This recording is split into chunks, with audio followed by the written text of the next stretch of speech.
Welcome to the Knowledge Stack podcast. My name is Jason. Thank you for joining me.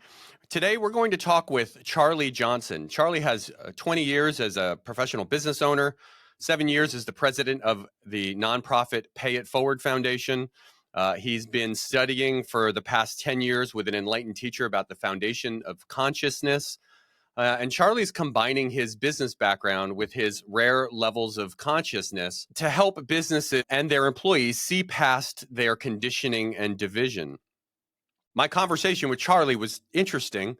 I don't entirely understand or necessarily agree with everything that Charley had to say, but the whole point of this podcast is to expose both myself and my tens of listeners to different points of view, to additional knowledge, and not everything that I discuss or my guests discuss are going to be things that everyone necessarily agrees with. But one of the things that I definitely wanted to point out was there were a lot of things that we talked about during this podcast related to a lot of the divisions that are happening within this country and I guess this world, socio-political issues. I mean, even just having civil discourse within, our daily lives seems to be a challenge. And if everyone acknowledging, their conscious life and some of the things that they choose to do or not do, helps us improve as a country, as a species, then I'm all for it. I'm not necessarily going to recommend, to my board and to my CEO that we hire a chief consciousness officer. But I definitely think there is value in this conversation, and thinking about consciousness and being more mindful. You see memes on social media all the time about, giving some people grace. You don't know what, the person standing across from you or sitting across from you is going through. And maybe they're having a difficult day. Maybe they're having a difficult month. Maybe they have a difficult life. And maybe you should take that into account before you turn into a Karen or whatever the male version of a Karen is. And I think for me, that's the lesson that I sort of took away from this conversation is that there are things that we can all do to be better people, to be better humans. And if studying consciousness and studying, the subconscious and we talked about metaphysics and the chi and the soul and all that sort of stuff. If that's where you find your grace, if that's where you find your patience to deal with other humans, if that's where, you figure out how to be a better person, then I'm all for it. So with that, here's my conversation with Charley Johnson. There'll be some additional information in the show notes below if you'd like to reach out to Charley for additional information on his consciousness training. Thanks again and enjoy the episode. Tell me a little bit about yourself, Charley. What's your background? What's your passion? What are you trying to do on these podcasts that you're doing a lot of? Well, the main thing is getting awareness about this new position called the Chief Consciousness Officer. Mm-hmm. Right? 30 years ago, technology took over. Everyone knew websites were going to be a big deal. They needed a URL. They needed to be online. No one knew how to code. No one knew what that meant. No one knew how to make it happen. So they hired a bunch of chief technology officers. That's a staple. Mm-hmm. The last frontier is not space. That's a whole nother story. The last frontier is consciousness. It's between your ears. Exactly. Mm-hmm. The last frontier is consciousness. Okay. Now with AI coming out and the fear that brings, just like everything on this planet, it creates people who are for it and there are people against it. A lot of fear. Sure. Artificial intelligence is not artificial. It came from consciousness. It came from us. Right. We created it. It's not artificial. Mm-hmm.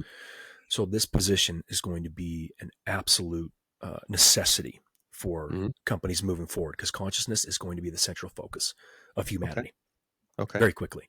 How I got to this, I was born and raised in Utah. Okay. I was not religious. I mean, Utah's known for being super religious, very Mormon. Sure. Yep. I was not Catholic. I was not atheist. It was a religion and spirituality was not in my awareness. So there was nothing about it that made me understand it, learn about it, want to know more. Very early on, I got hired. I was offered a job at like 16. And Mm-hmm. as soon as that happened, I loved it because I was around adults.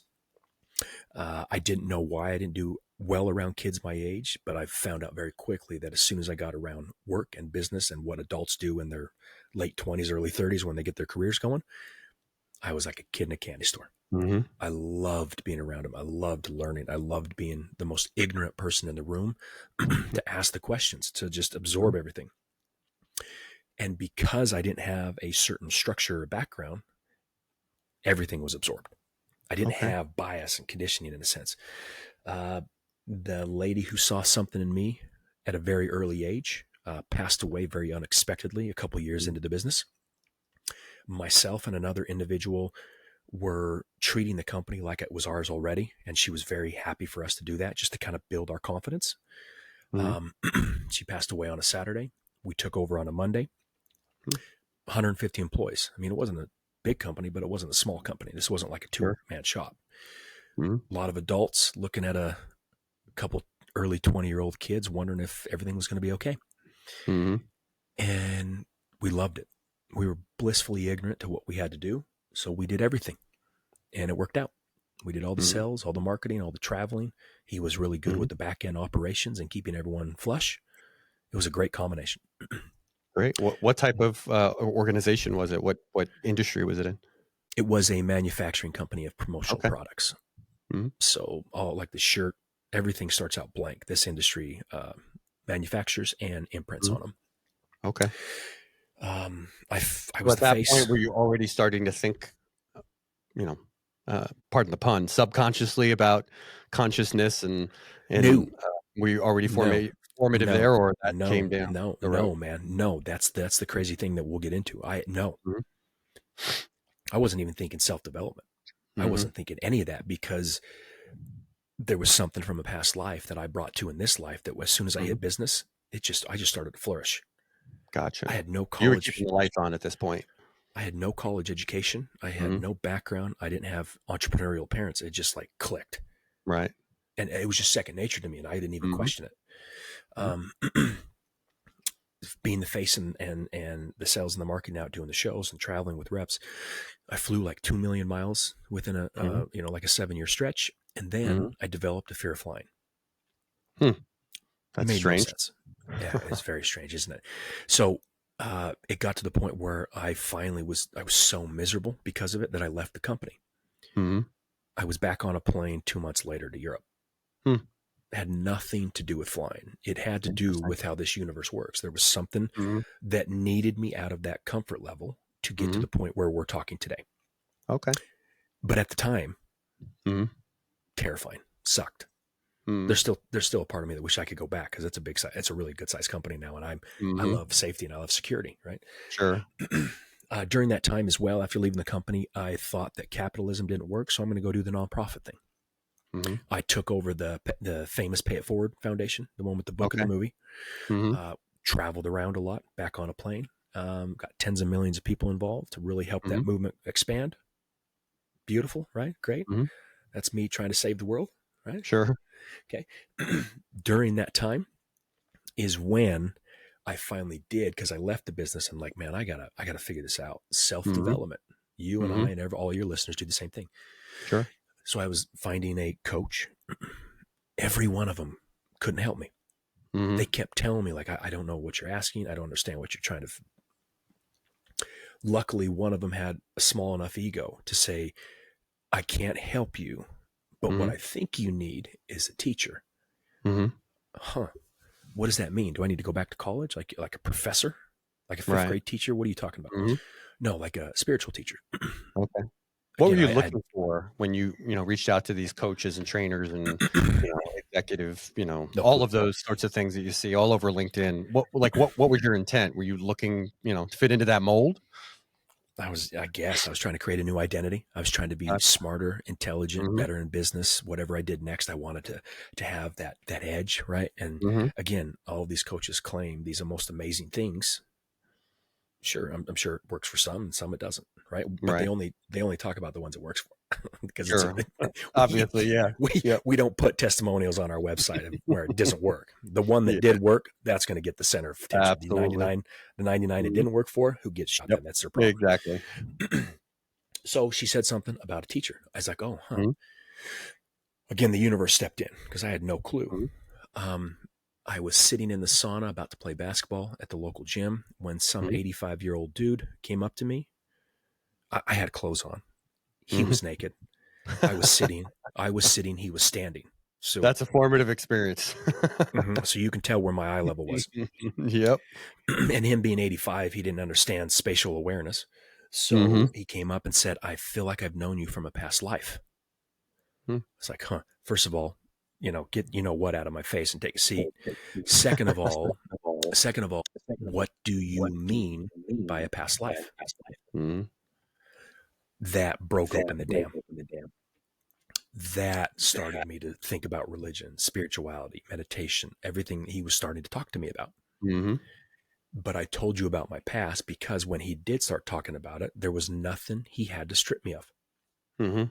I didn't have Jesus or Buddha. I didn't have atheism or Right. Catholicism in my You're head already that a he had to kind of, spiritual blank slate. he didn't have to dance around any of it. Right. Mhm.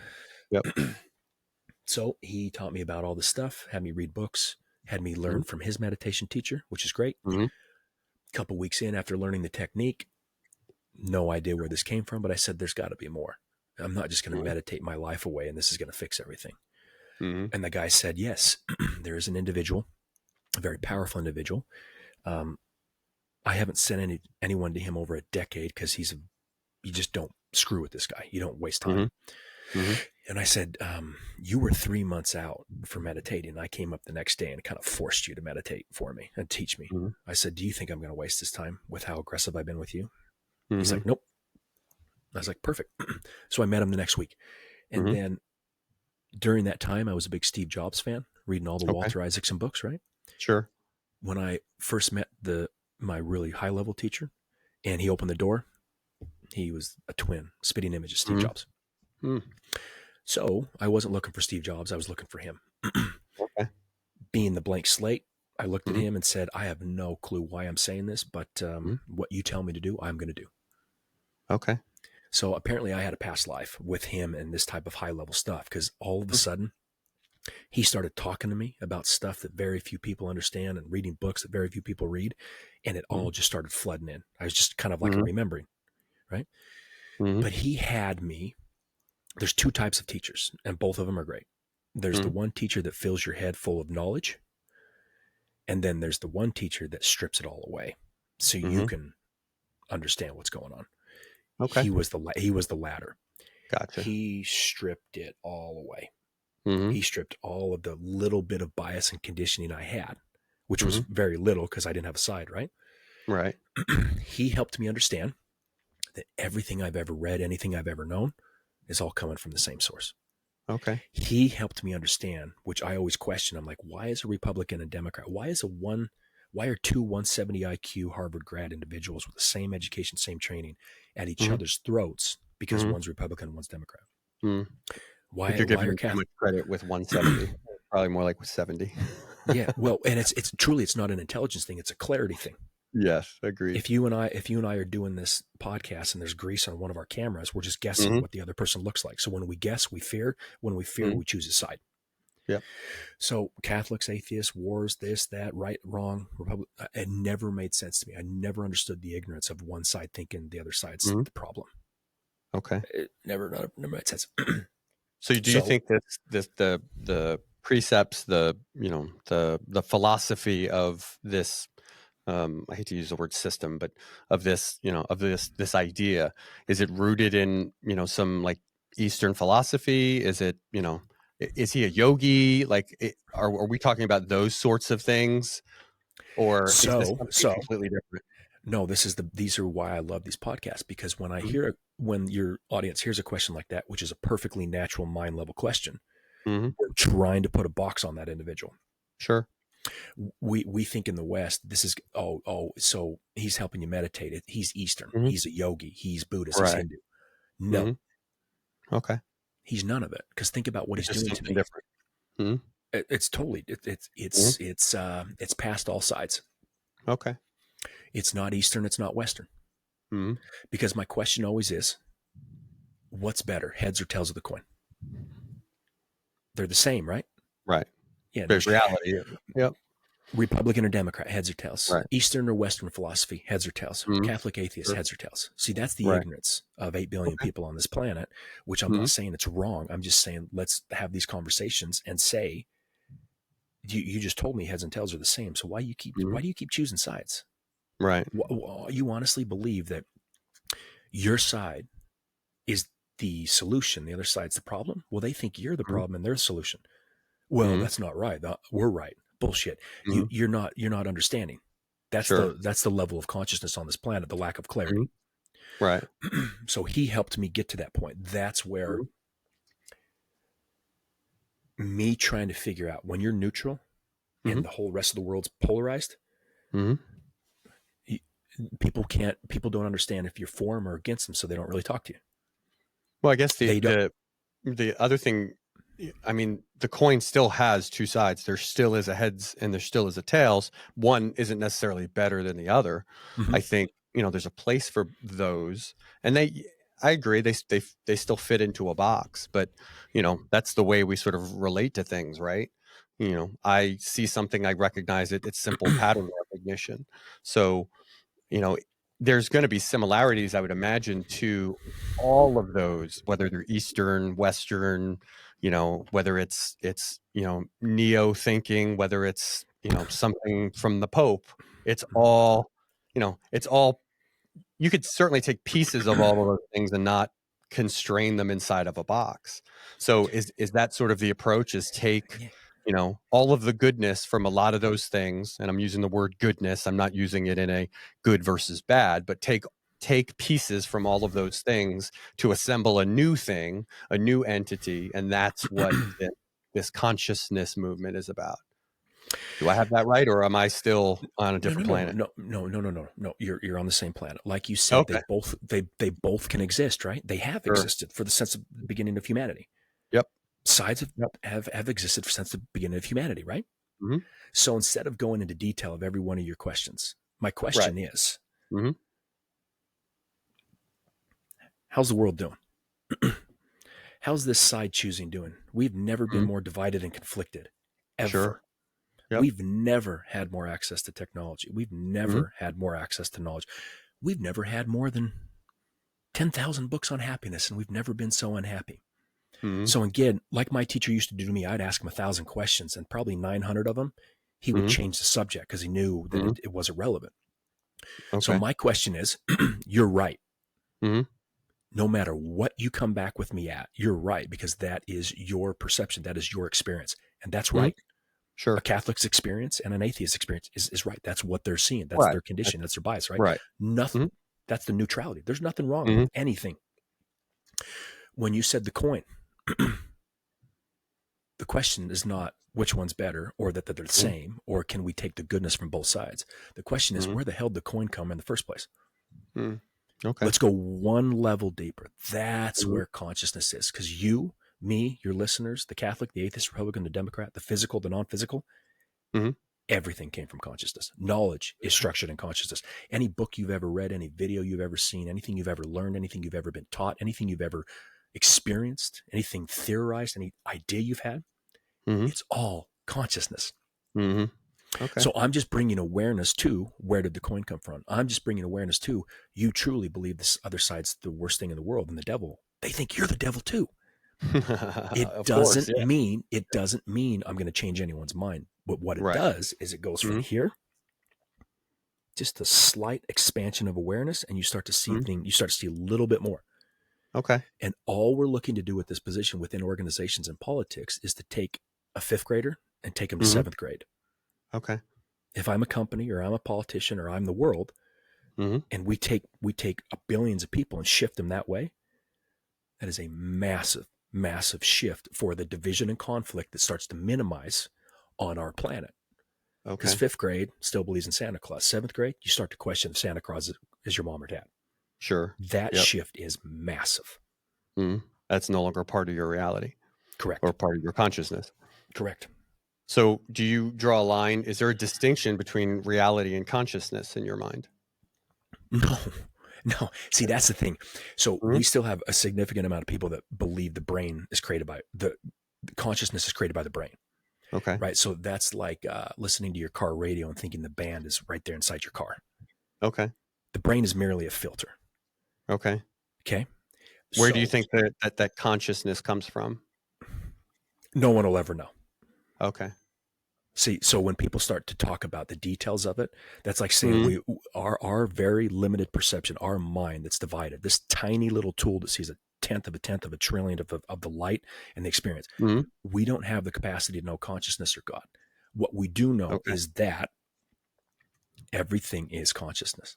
All the sages, Okay. all the yogis, all the individuals in the past, all the philosophers, science is starting to pick up with that, Mhm. like a near-death experience. Mhm. Tens and tens of millions of people have had a near-death experience. They all Mhm. have the same story. So Mhm. they're laying on a gurney. They just got in a car wreck, whatever. Heart's stopped. EKG Mhm. doesn't work. No brain function. The body's dead. They're technically Mhm. dead. They can Mhm. tell you everything that happened at that car wreck. They can tell you everything that happened on the gurney. They can tell you everything the doctor said, and everyone was crying, everything else. Mhm. Consciousness being a part of the brain is just beyond me that we still think that. Mhm. So, Everything so is would you say consciousness. that the our human constructs of things like the chi and the soul and all of those sorts of things, is that our brain trying to rationalize this ephemeral thing called consciousness, called reality? Mhm. Or or would you say that consciousness is the manifestation of the chi and the soul and all of those sorts of, again, to go back to Eastern and Western philosophy? Consciousness first. Okay. So when you there's the absolute, Mhm. and the absolute created everything in the relative. The absolute's the one. The one creates all the two. You and I are Okay. two. It's divided, right? It's the other side of a camera. It's the Republican, Mhm. Democrat, Catholic, atheist, right? Sure. That's how we've known the world. That's Mhm. all we've known is choosing sides. So when So I how's talk the about absolute different than the Christian God, or or Buddha, or all of those other, it's not, you know? it's not Okay. different. It created it. Okay. We as a human, because of our Mhm. divided mind, Yep. because of our conditioning, you take someone in Utah who's Mormon to a Mhm. Mormon family, and on day one, they're adopted by a Japanese family. They're going to speak Japanese. They're going to be Buddhist. Okay. You take a Japanese individual born on day one and adopted by a Utah family, they're going to speak English and they're going to be Mormon. Okay. See the rationale of how conditioned we are? Sure. Everything that we think is true, everything we think we know, every side we've ever chosen is simply because of who the hell we were raised around, where we were born, and how we were taught. Sure. You Yep. completely alter that, and your beliefs, your ideas, and your conditioning are drastically different. Mhm. Just that understanding alone, I don't understand how anyone could pick a side. Mhm. But I'm well aware that that's a perfectly natural thing. Okay. Sure. It's not going away. Mhm. I'm not saying consciousness is spiritual. This is not a spiritual thing. This is a Mhm. tactical. This is allowing the planet to understand what consciousness is so they can tap into it. Okay. Okay. So Yep. like the fish in water. Hey boys, Mhm. how's the water? Mhm. What's water? The fish don't know it's water because that's all they've known. Mhm. Right. All we've known is consciousness, and someone's finally Mhm. bringing it to their awareness that we're all swimming in consciousness. Okay. So I'm not trying to take away sides. That's never going to happen. Right. All I'm asking is, since the beginning of humanity, we truly believe that our side's going to work and is the best, and the other side's going to lose at some point, and we're going to go off into a Mhm. utopic future. Has Mhm. that ever happened? Nope, definitely not. No. Not Mhm. only has it never happened, but it's actually at one of its most extreme right now. Mhm. Absolutely. So all I'm asking is, Mhm. can we shift the perception? Can we ask the question that both sides are doing the same amount of damage that the other side's doing? Mhm. And with that awareness, with that knowledge, with that seed planet that's going to piss a lot of people off, Mhm. let's see what happens. Let's Okay. see what happens when a company has someone neutral on staff. Let's see what a Mhm. political side when they have someone like a chief of staff who's a consciousness officer and neutral. Mhm. We've never tried it. Mhm. We've never had someone that's neutral. We've never had someone say, hey, Republicans and Democrat, you're just heads and tails of the coin. Where's the coin come Mhm. from? Just simple stuff Gotcha. like that. It may be a disaster, Jason. It may Mhm. be the worst thing in the world, but we've Mhm. never tried it. We've never tried it. So Okay. let's see what happens. That's all. So how is the the chief consciousness officer? How is this idea different than things you hear about, such as being mindful, having mindful conversations, and Love these questions. establishing corporate I love. values, things Thank you. like that? How This do is where it's you, different. So yeah, for the how do last you make that distinction? for the last 20 years, we've Uh-huh. crammed wellness programs down a lot of companies' throats, right? Sure. Yep. So here in the West, we got a lot of Christians and a lot of atheists and a lot of Baptists. Okay. Mhm. Well, these wellness programs involve being mindful and meditation. What do you think they Mhm. think about that? They immediately think Buddhism, and they're turned off. Mhm. So Okay. the question is not the details of the wellness program, like we can go into and we can go like, oh, it's really what works. No, it doesn't, blah, blah. The Mhm. question is, like the heads and the Mhm. tails of the coin, the Okay. question is, how's it working? Mhm. Has 20 years of wellness programs brought less division and conflict and more peace into the world? Mhm. How's the world look? No, I see Yep. less peace, I see less unhappiness, and I see more division Mhm. and conflict within a business than Mhm. ever before. So the Okay. chief consciousness officer, if they were on staff 20 years ago, they would have understood that, and they would have had the Mhm. ability and the neutrality to talk to all the employees and say, hey, it's not Buddhist. Mhm. It's just an incredible tool. It's like prayer. It's like prayer, but you Mhm. close your eyes. No big deal. If you don't want to Right. do it, who gives a shit? If you do want to Mhm. do it, it's not Buddhism. You're not going to hell, right? Right. Just someone neutral who talks to them like that. Mhm. This neutrality doesn't try to get them to be a part of it. It brings out Mhm. the clarity within themselves so they make the decision. This position has no authority in anyone in the company. That's a Okay. big distinction as well. They Okay. report to the CEO, but they become Mhm. the secret. They become like a secret superpower for Mhm. all the C-suite, for all the employees, for all the VPs, because they're going to bring someone into their meetings who Mhm. takes everyone in the meeting from here to here. Mhm. So with the Okay. wellness programs, they haven't worked. Mhm. The politics saying they're bipartisan hasn't worked. The neutrality that we don't talk about religion and politics within business, sure, Mhm. sure you don't. But everyone knows where you stand. Because if you're in the Mhm. company long enough, you're human. You talk about stuff. You hear Mhm. someone talk about Trump and you roll your eyes. You hear someone talk about Biden and you roll your eyes. You know Right. exactly where everyone stands. Mhm. All I'm asking again is, how's it working? How would the CCO, for lack of a better word, intercept that behavior, or intercept those things that we agree happen? Trump Mhm, eye mhm, roll, Biden eye roll. That's absolutely going to happen, mhm. regardless of where what your organization does, where you're located. There's going to be people on either side of, to go back to the coin. Mhm. How does the CCO nip that in the bud so that you're you getting value out of you that don't CCO? see. Mhm. There's the thing, the either or. How do you Okay. intercept it? As you said, how do you nip that in the Mhm. bud? Right? Right. No, everyone within the organization, including HR and the chief people officer and the chief happiness officer and everyone they've had Mhm. on staff before, Mhm. chose a side. You Okay. now have someone on staff who's neutral. That will Okay. drastically alter the energy just by them being present. Okay. So it's not an interception. It's not a change. Mhm. It's not a putting it to stopping it. I know I'm not going to stop it. I know I'm not going to Mhm. change a Catholic's idea. I'm not Right. trying to change anyone's belief or any idea. I'm just trying to bring here to here Mhm. and say, where'd the coin come from? Where did the other Okay. side that you despise come from? Oh, you're Mhm. eye rolling? Because when they understand this position's neutral, and I just Mhm. ask them a question like, how did you get to that understanding? Mhm. They're going to know that I'm not trying to manipulate them. They know I'm not Mhm. for them. They know I'm not against them. Sure. For the first time in So their existence, they get to talk about their ideas mhm. without someone who's for them or against them. Mhm. So Again, is we've it never kind of done a it before. sounding board?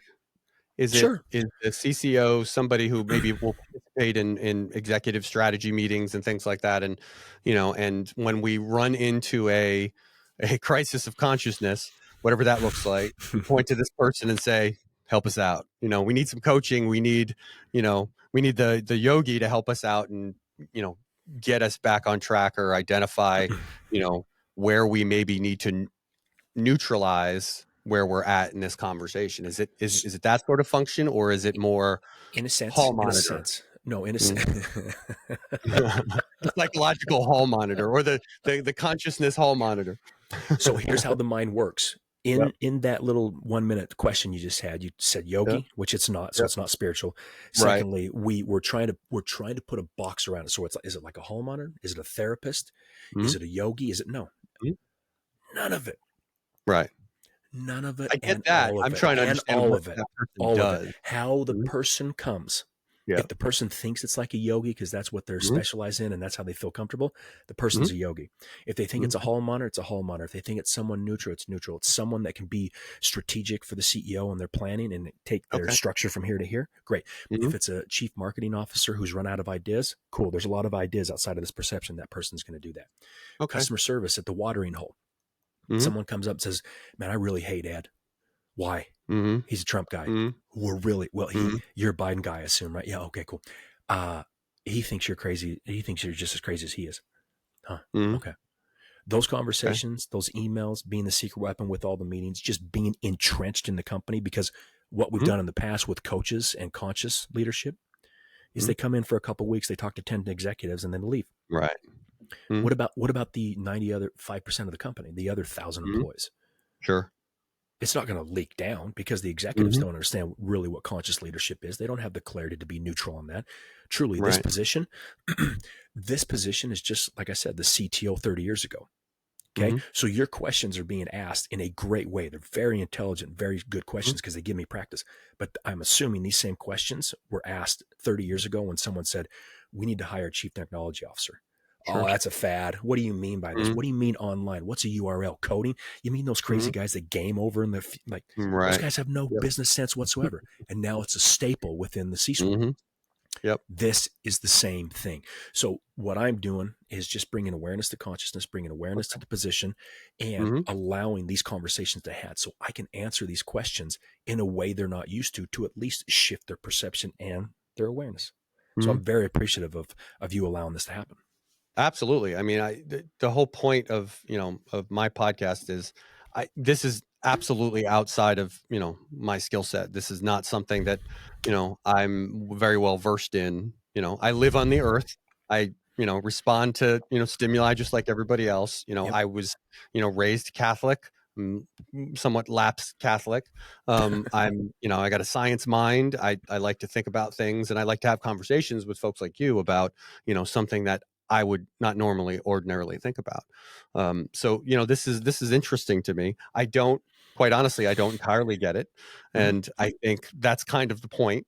This is, I need to be more mindful about thinking about things like this. And while this, I would imagine this is probably on the fringe of, some of the, sociological studies and thinkings and stuff like that. I think there's a ton of value in having these open conversations about, a different way of thinking about things, a different way of thinking about whether the coin exists or the coin doesn't exist. Maybe it has 5 sides. I don't know. I'm a quantum physics buff too. So the coin really doesn't have 2 sides. It's probably got 26.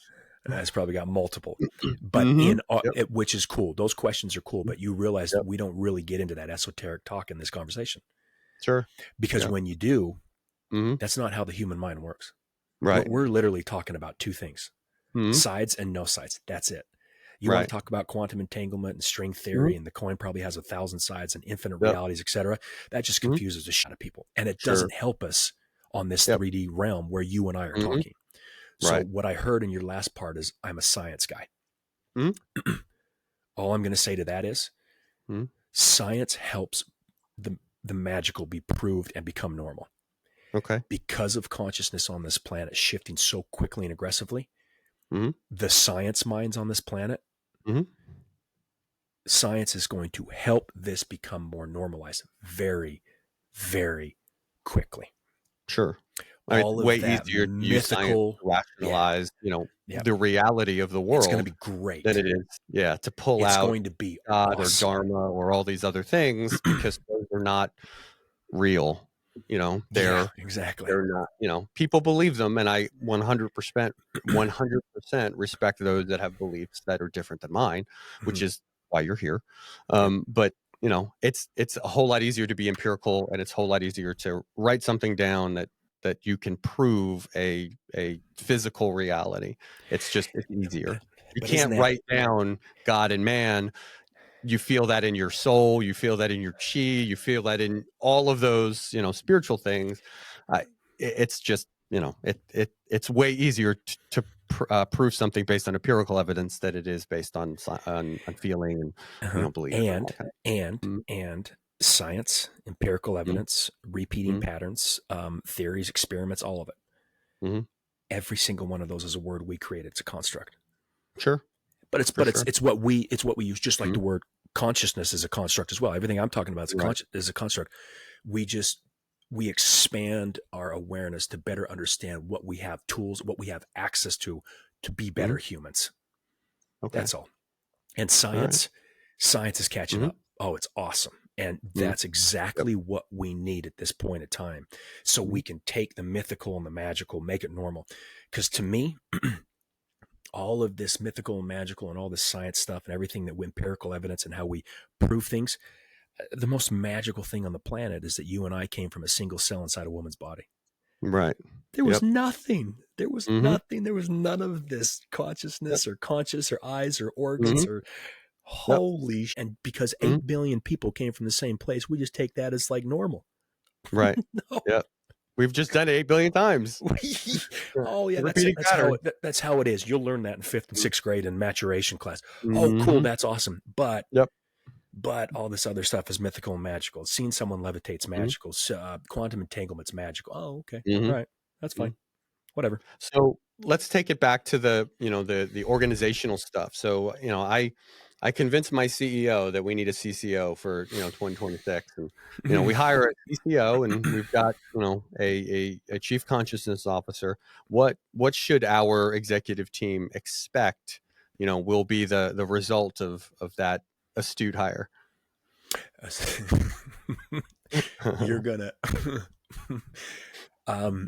You're going to expand the awareness of everyone within the organization, not the C-suite. You are going to notice almost immediately less division and conflict. Retention rate's going to be better. Retention rate's going to be better. Burnout's going to drop. Their ability to hire higher consciousness individuals that are better for the team is going to increase. And once they really start to understand this position, that position will not have enough time in the day because everyone's literally going to be ripping at their shirt saying, come to my meeting, come here, help me with this strategy, help me with this meeting, help me with Susie and Ed. Once it's, again, like the chief technology officer, when everything's an email, everything's a cell phone, everything is AI, everything's the server, my stuff's not going through, there's no Wi-Fi. The CTO is busy as hell right now because everything's same thing with the chief consciousness officer. Those people who love the CTO, hire the CTO, still can't code, can they? They still can't put a URL up, can they? Right. But they sure as hell need that CTO. And that's going to be the same thing with the chief consciousness officer. So we talk about, again, the 10,000 books on happiness. Did it work? No. We're continuously talking about retention rate and burnout. Yet we've never had so many books and so many experts and coaches and consultants talking about how to reduce burnout and increase retention. Exactly. How's it working? Yeah. Right? No, we've got to get to the root of consciousness. If we stay here at the middleman mind, this is the same tool that created the burnout. Right. This is the same tool that has the constructs that are breaking apart. This is the same tool that reduces the retention rate because executives, employees don't get along. I gotcha. Let's get to the root of consciousness. Let's get to the root of the understanding of where this all came from, rather than trying to band-aid the issue. Let's legitimately heal it. Okay. That's what consciousness does, because everything's consciousness. Gotcha. So why isn't this part of your traditional human resources department group, branch of the organizational structure? Because why aren't atheists at a Catholic church? Okay. I mean, maybe they're just curious. All I'm saying is HR, like, my question to you is, do you know anyone neutral? The lending officer wouldn't be in my CTO office, coding. Same sort of thing, I would imagine. Yeah. Why doesn't the CTO hire? Right. Exactly. But the HR does the best they can with the sides they've chosen. The chief people officer has done the best they can to bring excitement and reduce retention rates and burnout, right? So again, we can go into details of why this, but the question is, how is it working? It's not working well. That's a great question, because if I had my way, there'd be a chief consciousness officer within every company a long time ago. The world wasn't ready. Right. The very fact that you're having me on your podcast, I bet you wouldn't have had me on 6 months ago. because all these podcasts I've done about 60 of them in the last month. Most of them have admitted, like, I would have not had you on 3 months ago. I had no clue what you were talking about. That's how quickly consciousness is speeding up and expanding on this planet. Okay. You're willing to have this conversation. You're willing to answer these questions. You're willing to get an answer back that may not make sense, but at least give it to your audience so it can plant a seed. Absolutely. So HR is a human. Chief People Officer is a human, right? They're not neutral. Okay. They're kind of forced to be because of their position, but everyone still knows where they stand. What's that? Your CTO would be human. The CTO? Your CCO, your Chief Consciousness Officer, would be human as well. 100%. But just like the CTO and their training in technology, the CCO is trained in neutrality. The CCO is not anywhere near as biased and conditioned as a normal human being. That's the difference in the position. Gotcha. It's just a completely different skill set. Exactly. Yep. I am not a marketer. I'm an IT guy. So I would not be the one doing, development. I would not be doing sales. They don't let me talk to those people. I talk to the IT folks.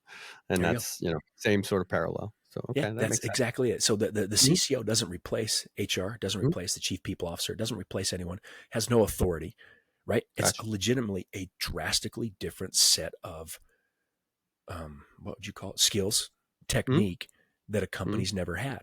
And in a time where a company's so divided and conflicted, let's try something new. Okay. Where would someone learn about consciousness and how to, become a CCO?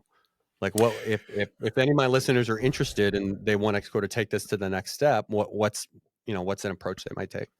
I'm sure you'll do like every other video and podcast is you'll have like contact. Sure. Just have them reach out to me on LinkedIn. Okay. Because on top of this is such a new position, but it's really taken off in the last month so aggressively. We're helping, I say we, but I'm helping people understand this position, what it is, what it's not. And I'm also guiding and mentoring people through kind of stripping their bias and conditioning away so they can be neutral. Because I've had hundreds of people cross my path and say, holy hell, man, this is my dream job. This is like, and I'm like, cool. That's cool. And then we talk and I'm like, wow, man, you got a lot of bias and condition. They've got to better understand the neutrality they've got to get rid of. Right. So a lot of companies are reaching out. A lot of people are really starting to talk about individuals like you. There's so many that are starting to at least allow their listeners to hear it. Absolutely. The point is to get thousands, if not tens of thousands of companies to hire this. So there's going to need to be a lot of individuals that are trained for this, and I'll more than gladly help that. Okay. All right. Well, I will absolutely share the info. I have a lot of biases. I have a lot of things that you'd have to break down. So I don't think I've got another 50 years in me to chip away at the last 50 years. So I think I'm just going to keep going being a CTO. I will be mindful, but I always try to take something out of these conversations, and thinking about things differently is certainly a tool that I'd like to have in my tool belt. And being more conscious about consciousness is, something that I'll take away from our conversation. And I hope my listeners do the same. Maybe they'll reach out, maybe they won't, but at the very least, we've had the conversation and, maybe we've stimulated a little bit of that consciousness. The seed's been planted. And to your point, you would never want me as a CTO. It's just a different skill set. You probably wouldn't want me as a CCO either. and I would ruin the company. I would destroy everything within that technology. That's the thing. It's just a different skill set. It's not better or worse. It's just a different skill set that I believe the world and the companies and businesses need. Okay, great. Thanks, Charlie. I very much appreciate it. You enjoy your day, and thanks for your time. And I look forward to having maybe some more conversations in the future. Who knows? Maybe some of my listeners reach out and we end up with a much bigger audience or much bigger, conversation in the future. Yeah, awesome, man. Thanks, Jason. Take care, man. Have a good one. You too. Bye-bye.